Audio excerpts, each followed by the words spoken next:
Senior নেতৃবৃন্দ যারা আছেন, আমাদের সর্বদলীয় সিনিয়র নেতৃবৃন্দ। বিসমিল্লাহির রহমানির রহিম।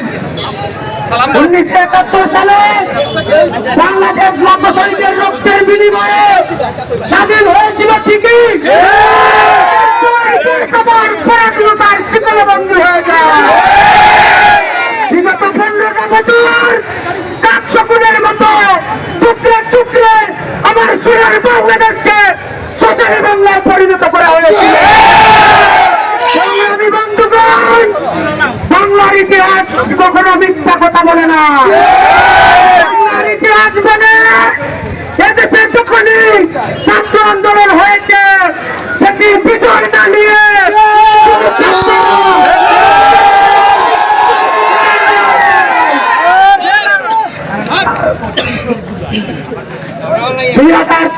সালের জুলাই মাসের আগস্ট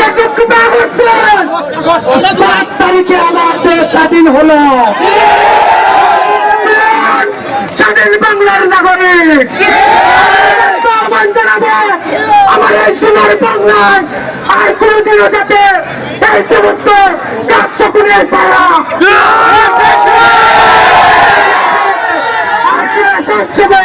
সুযোগ থাকবেন আমার সোনার বাংলাদেশ নিয়ে যাতে আর কেউ খেলা করতে না পারে। বাংলাদেশ চিরজীবী হোক। রহমানির রহিম। সম্মানিত উপস্থিতি, আমরা আজকে এখানে উপস্থিত হয়েছি স্বাধীনতার বিজয় লাভ করে।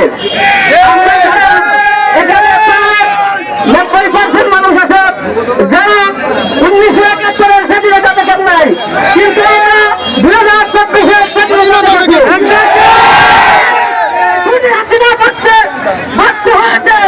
আমরা দেখেছি 1952 সালে ইয়াহিয়া খান যেভাবে দেশ ছেড়ে পালিয়েছে, 2024 সালে খুনি হাসিনা দেশ ছেড়ে পালিয়েছে।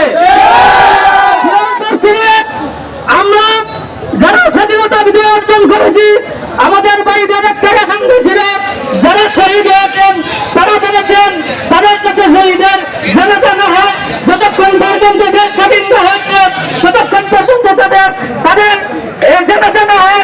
কিন্তু আমরা আজকে দেশ স্বাধীন করতে পেরেছি, আমরা প্রিয় ভাইদের জানাজার শরীক হব। আমাদের উপর থেকে যেভাবে নির্দেশনা আসবে সেভাবে আমরা প্রিয় ভাইদের জানাজার শরীক হব এবং সকলের জন্য দোয়া করব। আমাদের দেশ যাতে শান্তি থাকে।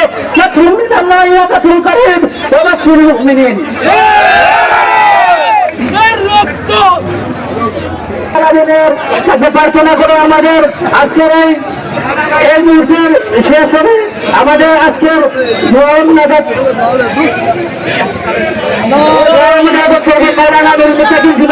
তার পূর্বে বায়াবু খালেদ সাহেব কিছু বক্তব্য দিবেন। বিসমিল্লাহির রহমানির রহিম। উৎফুল্ল জনতা, আজকে এই বছর আনন্দ মিছিলের সর্বস্তরের জনতা, আসসালামু আলাইকুম রহমতুল্লাহ। আপনারা জানেন এই ছাত্র জনতার উদ্যোগে 1971 সালে আমরা স্বাধীন সার্বভৌমত্ব দেশ পেয়েছিলাম। সম্মানিত জনতা, 2008 সালে এই খুনি হাসিনা আমাদের স্বাধীনতা কেড়ে নিয়েছিল। 1971 পরে 2024 সালে এই ছাত্র জনতা আমাদের অধিকার আবার ফিরিয়ে দিয়েছে।